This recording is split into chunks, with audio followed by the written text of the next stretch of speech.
ನಾನು ಜೀವನದಲ್ಲಿ ಸೋಲುವುದನ್ನು ಒಪ್ಪಿಕೊಳ್ಳುತ್ತೇನೆ, ಏಕೆಂದರೆ ಜಗತ್ತಿನಲ್ಲಿ ಪ್ರತಿಯೊಬ್ಬ ಮನುಷ್ಯನು ಯಾವುದಾದರೊಂದು ವಿಷಯದಲ್ಲಿ ಖಂಡಿತವಾಗಿಯೂ ಸೋಲುತ್ತಾನೆ. ಆದರೆ ಸೋತ ನಂತರ ಮತ್ತೆ ಮೇಲೇಳದೆ ಮತ್ತೊಮ್ಮೆ ಪ್ರಯತ್ನ ಪಡದೇ ಇರುವುದನ್ನು ನಾನೆಂದೂ ಒಪ್ಪಿಕೊಳ್ಳುವುದಿಲ್ಲ ಎಂದು ಹೇಳಿದವರು ಜಗತ್ತಿನ ನಂಬರ್ 1 ಬಾಸ್ಕೆಟ್ಬಾಲ್ ಆಟಗಾರ ಮೈಕಲ್ ಜಾರ್ಡನ್. ಸಚಿನ್ ತೆಂಡೂಲ್ಕರ್ ಕ್ರಿಕೆಟ್ನ ದೇವರಾದರೆ ಮೈಕಲ್ ಜಾರ್ಡನ್ ಬಾಸ್ಕೆಟ್ಬಾಲ್ನ ದೇವರು. ಮೈಕಲ್ ಜಾರ್ಡನ್ ಬಡತನದ ಬವಣೆಯಲ್ಲಿ ಬೆಂದು ತಿರಸ್ಕಾರಗಳನ್ನು ಮೆಟ್ಟಿ ನಿಂತು ಕಠೋರ ಅಭ್ಯಾಸದಿಂದ ಜಗತ್ತಿನ ಮಹಾನ್ ಬಾಸ್ಕೆಟ್ಬಾಲ್ ಆಟಗಾರನಾದ ಕತೆ ನಿಜಕ್ಕೂ ಸ್ಫೂರ್ತಿದಾಯಕ. ಇವತ್ತಿನ ಈ ವಿಡಿಯೋ ನಿಮ್ಮಲ್ಲಿರುವ ನಕಾರಾತ್ಮಕ ಭಾವನೆಗಳನ್ನು ಹೊಡೆದು ಹಾಕಿ ಸಕಾರಾತ್ಮಕವಾಗಿ ಯೋಚಿಸುವಂತೆ ಮಾಡಿ ಜೀವನದಲ್ಲಿ ಏನಾದರೂ ಸಾಧಿಸುವ ಪ್ರೇರಣೆಯನ್ನು ತುಂಬುತ್ತದೆ. ಬನ್ನಿ ಇವತ್ತಿನ ಈ ವಿಡಿಯೋದಲ್ಲಿ ಜಗತ್ತಿನ ಸರ್ವಶ್ರೇಷ್ಠ ಬಾಸ್ಕೆಟ್ಬಾಲ್ ಆಟಗಾರ ಮೈಕಲ್ ಜಾರ್ಡನ್ನರ ಬಗ್ಗೆ ತಿಳಿದುಕೊಳ್ಳೋಣ. ಮೈಕಲ್ ಜಾರ್ಡನ್ 1963ರಲ್ಲಿ ಅಮೆರಿಕಾದ ನ್ಯೂಯಾರ್ಕ್ನ ಹತ್ತಿರವಿರುವ ಬ್ರೂಕ್ಲಿನ್ ಎಂಬ ನಗರದಲ್ಲಿ ಜನಿಸಿದರು. ಮೈಕಲ್ ಜಾರ್ಡನ್ನರ ತಂದೆ ತಾಯಿಗಳಿಗೆ 4 ಜನ ಮಕ್ಕಳು. ಅವರು ಒಂದು ಚಿಕ್ಕ ಜೋಪಡಿಯಲ್ಲಿ ವಾಸಿಸುತ್ತಿದ್ದರು. ಬಡತನದ ಕಾರಣ ಮನೆ ಮತ್ತು ಮಕ್ಕಳನ್ನು ನೋಡಿಕೊಳ್ಳುವುದು ಬಹಳ ಕಷ್ಟವಾಗುತ್ತಿತ್ತು. ಇವರ ಅಜ್ಜ ಗುಲಾಮಗಿರಿಯ ನರಕದಲ್ಲಿ ನರಳಿದವರು. ಕಡು ಬಡತನದಲ್ಲೂ ಮೈಕಲ್ ಜಾರ್ಡನ್ನರ ತಾಯಿಯಲ್ಲಿದ್ದ ದಿಟ್ಟತನ ಮೈಕಲ್ ಜಾರ್ಡನ್ನರನ್ನು ಪುಟಿದೇಳುವಂತೆ ಮಾಡುತ್ತಿತ್ತು.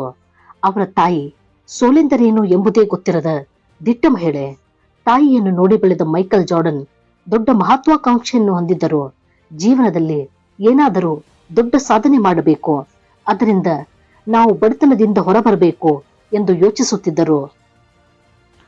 ಮೈಕಲ್ ಜಾರ್ಡನ್ 13 ವರ್ಷದ ಹುಡುಗನಿದ್ದಾಗ ಅವರ ತಂದೆ ಒಂದು ಶರ್ಟ್ ತೋರಿಸಿ ಅದರ ಬೆಲೆ ಎಷ್ಟು ಎಂದು ಕೇಳುತ್ತಾರೆ. ಜಾರ್ಡನ್ ಶರ್ಟ್ ನೋಡಿ $1 ಎಂದು ಹೇಳುತ್ತಾರೆ. ಅವರ ತಂದೆ ಈ ಶರ್ಟ್ ಅನ್ನು $2ಗೆ ಮಾರಲು ಹೇಳುತ್ತಾರೆ. ಆಗ ಜಾರ್ಡನ್ ಆ ಶರ್ಟ್ ಅನ್ನು ಚೆನ್ನಾಗಿ ತೊಳೆಯುತ್ತಾರೆ. ಇಸ್ತ್ರಿ ಇಲ್ಲದ ಕಾರಣ ಅದನ್ನು ಅಚ್ಚುಕಟ್ಟಾಗಿ ಮಡಚಿ ಅದರ ಮೇಲೆ ಬಟ್ಟೆಗಳನ್ನು ಇಡುತ್ತಾರೆ. ಮರುದಿನ ಶರ್ಟ್ ಮೊದಲಿಗಿಂತಲೂ ಚೆನ್ನಾಗಿ ಕಾಣುತ್ತದೆ. ಶರ್ಟ್ ತೆಗೆದುಕೊಂಡು ಸಂತೆಯಲ್ಲಿ ಮಾರಲು ಹೋಗುತ್ತಾರೆ.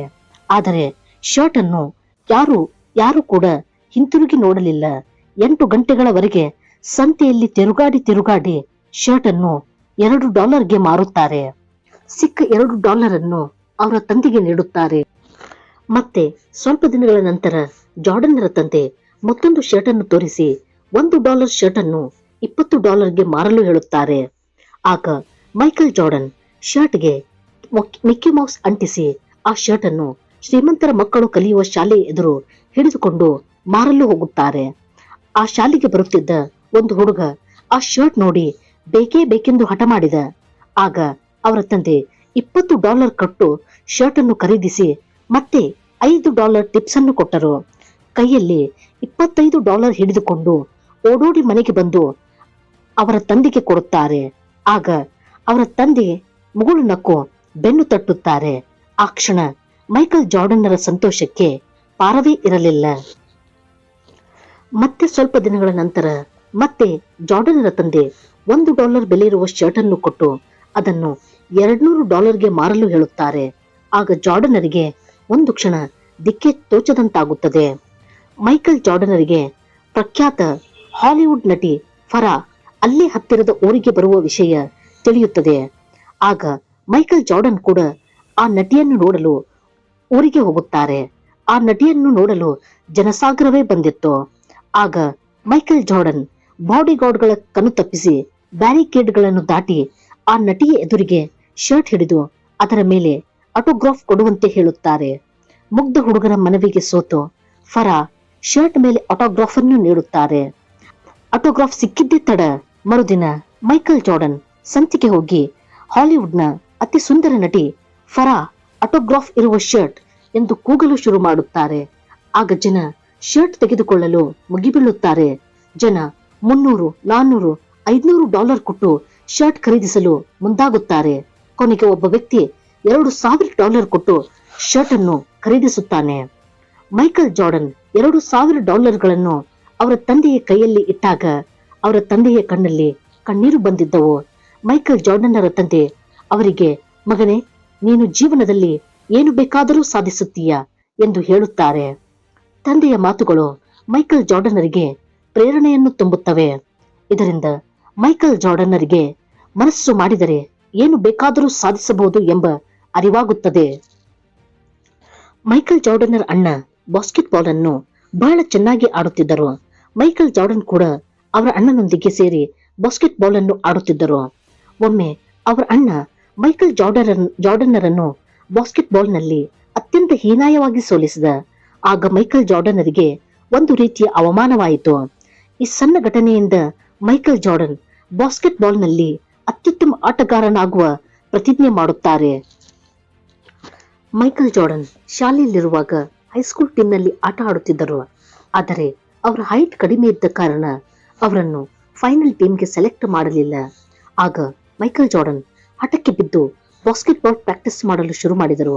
ಮೈಕಲ್ ಜಾರ್ಡನ್ ಬೆಳಿಗ್ಗೆ ಎಲ್ಲರಿಗಿಂತ ಮೊದಲೇ ಪ್ರಾಕ್ಟೀಸ್ ಮಾಡಲು ಹೋಗುತ್ತಿದ್ದರು. ಮತ್ತೆ ಸಂಜೆ ಎಲ್ಲರೂ ಪ್ರಾಕ್ಟೀಸ್ ಮುಗಿಸಿ ಹೋದ ನಂತರವೂ ಬಾಸ್ಕೆಟ್ಬಾಲ್ ಅನ್ನು ಪ್ರಾಕ್ಟೀಸ್ ಮಾಡುತ್ತಿದ್ದರು.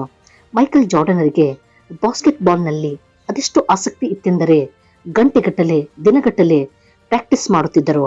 ಯಾವುದೇ ಟೀಮ್ನ ಬೆಸ್ಟ್ ಪ್ಲೇಯರ್ನೊಂದಿಗೆ ಆಟವಾಡಿ ಅವರಿಂದ ಬಾಸ್ಕೆಟ್ಬಾಲ್ ಅನ್ನು ಕಲಿತು ಮತ್ತಷ್ಟು ಪರಿಣಿತಿಯನ್ನು ಪಡೆಯುತ್ತಿದ್ದರು. ಅವರ ಕಠಿಣ ಪರಿಶ್ರಮಕ್ಕೆ ಸಿಕ್ಕ ಫಲವಾಗಿ ಅವರನ್ನು ಮುಂದಿನ ವರ್ಷ ಹೈಸ್ಕೂಲ್ ಟೀಮ್ನಲ್ಲಿ ಆಯ್ಕೆ ಮಾಡಲಾಯಿತು. ಮೈಕಲ್ ಜಾರ್ಡನ್ ಆ ಟೀಮಿನ ಬೆಸ್ಟ್ ಪ್ಲೇಯರ್ ಆಗಿ ಹೊರಹೊಮ್ಮಿದರು. ಮೈಕಲ್ ಜಾರ್ಡನ್ 1984ರಲ್ಲಿ ಲಾಸ್ ಏಂಜಲೀಸ್ ನಲ್ಲಿ ನಡೆದ ಸಮ್ಮರ್ ಒಲಿಂಪಿಕ್ಸ್ ನಲ್ಲಿ ಅಮೆರಿಕದ ಬಾಸ್ಕೆಟ್ಬಾಲ್ ಟೀಮ್ನ ಕ್ಯಾಪ್ಟನ್ ಆದರು. ಮೈಕಲ್ ಜಾರ್ಡನ್ ನೇತೃತ್ವದಲ್ಲಿ ಟೀಮ್ ಗೆಲುವನ್ನು ಸಾಧಿಸಿತು. 1984ರಲ್ಲಿ Michael Jordan Chicago Bulls team ಅನ್ನು ಸೇರಿಕೊಂಡರು. ಮೊದಲು ಚಿಕಾಗೋ ಟೀಮ್ ಬಹಳ ವೀಕ್ ಟೀಮ್ ಆಗಿತ್ತು. ಮೈಕಲ್ ಜಾರ್ಡನ್ ಟೀಮಿಗೆ ಸೇರಿದ ತಕ್ಷಣ ಆ ಟೀಮ್ನಲ್ಲಿ ಅಗಾಧ ಶಕ್ತಿ ಬಂದಂತಾಯಿತು. ಮೈಕಲ್ ಜಾರ್ಡನ್ ಆಟದ ಮೂಲಕ ತಮ್ಮ ಟೀಮ್ ಅನ್ನು ಪ್ರಸಿದ್ಧಿಗೊಳಿಸಿದರು. ಮೈಕಲ್ ಜಾರ್ಡನರ ಆಟ ಅದು ಹೇಗಿರುತ್ತಿತ್ತು ಎಂದರೆ ನೋಡುಗರು ಕಣ್ಣು ಮಿಟುಕಿಸದೆ ಮೈಕಲ್ ಜಾರ್ಡನ್ನರನ್ನೇ ದಿಟ್ಟಿಸುತ್ತಿದ್ದರು. ಮೈಕಲ್ ಜಾರ್ಡನ್ 5 ಸ್ಥಾನಗಳಲ್ಲಿ ಆಡುತ್ತಿದ್ದಾರೇನೋ ಎಂದು ಭಾಸವಾಗುತ್ತಿತ್ತು. ಮೈಕಲ್ ಜಾರ್ಡನ್ ಜಿಗಿಜಿಗಿದು ಬಾಲ್ ಅನ್ನು ಬಾಸ್ಕೆಟ್ ನಲ್ಲಿ ಹಾಕುತ್ತಿದ್ದರೆ ನೋಡುಗರು ಒಂದು ಕ್ಷಣ ಚಕಿತಗೊಳ್ಳುತ್ತಿದ್ದರು. ಮೈಕಲ್ ಜಾರ್ಡನ್ ಬೇರೆ ಟೀಮ್ಗಳಿಗೆ ಭಯ ಹುಟ್ಟಿಸುತ್ತಿದ್ದರು. ಮೈಕಲ್ ಜಾರ್ಡನ್ ಎದುರಾಳಿಗಳಿಗೆ ಸಿಂಹ ಸ್ವಪ್ನವಾಗಿದ್ದರು. ಮೈಕಲ್ ಜಾರ್ಡನ್ 1984-85ರಲ್ಲಿ ಪ್ರತಿಯೊಂದು ಮ್ಯಾಚ್ನಲ್ಲಿಯೂ ಸರಾಸರಿ 28 ಪಾಯಿಂಟ್ಗಳನ್ನು ಗಳಿಸಿ ತಾವು ಸರ್ವಶ್ರೇಷ್ಠ ಆಟಗಾರನೆಂದು ಸಾಬೀತು ಮಾಡಿದರು. ಮೈಕಲ್ ಜಾರ್ಡನ್ ತಮ್ಮ ಕರಿಯರ್ನ ಉತ್ತುಂಗದಲ್ಲಿದ್ದಾಗ ಈ ರೀತಿಯಾಗಿ ಹೇಳುತ್ತಾರೆ, ನಾನು ನನ್ನ ಜೀವಮಾನದ ಬಾಸ್ಕೆಟ್ಬಾಲ್ ಆಟದಲ್ಲಿ 9,000 ಶಾಟ್ಗಳನ್ನು ಮಿಸ್ ಮಾಡಿದ್ದೇನೆ. ನಾನು 300 ಪಂದ್ಯಗಳಲ್ಲಿ ಸೋತಿದ್ದೇನೆ. 26 ಬಾರಿ ಗೆಲುವಿನ ಶಾಟ್ ಅನ್ನು ಮಿಸ್ ಮಾಡಿ ನನ್ನನ್ನೇ ನಂಬಿದ್ದ ಟೀಮ್ಗೆ ಸೋಲನ್ನು ತೋರಿಸಿದ್ದೇನೆ. ನಾನು ಮೇಲಿನಿಂದ ಮೇಲೆ ಸೋತಿದ್ದೇನೆ. ಆದ್ದರಿಂದ ನಾನು ಇವತ್ತು ಗೆದ್ದಿದ್ದೇನೆ ಎಂದು ಹೇಳುತ್ತಾರೆ. ಮನುಷ್ಯ ತನ್ನ ಕರಿಯರ್ನಲ್ಲಿ ಉತ್ತುಂಗವೇರಿದಾಗ ತನ್ನಲ್ಲಿರುವ ಬಲಹೀನತೆಯನ್ನು ಮರೆತು ಬಿಡುತ್ತಾನೆ.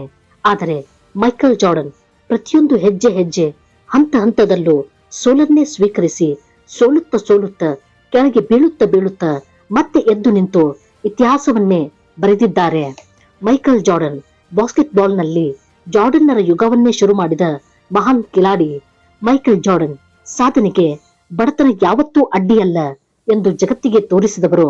ಮೈಕಲ್ ಜಾರ್ಡನ್ ಜಗತ್ತು ಕಂಡ ಸರ್ವಶ್ರೇಷ್ಠ ಬಾಸ್ಕೆಟ್ಬಾಲ್ ಆಟಗಾರ. ಮೈಕಲ್ ಜಾರ್ಡನ್ನರ ಕುರಿತಾದ ಇವತ್ತಿನ ಈ ವಿಡಿಯೋ ನಿಮಗಿಷ್ಟವಾಗಿದ್ದಲ್ಲಿ ಲೈಕ್, ಕಾಮೆಂಟ್, ಸಬ್ಸ್ಕ್ರೈಬ್ ಮೂಲಕ ನಿಮ್ಮ ಮೆಚ್ಚುಗೆಯನ್ನು ವ್ಯಕ್ತಪಡಿಸಿ. Thank you.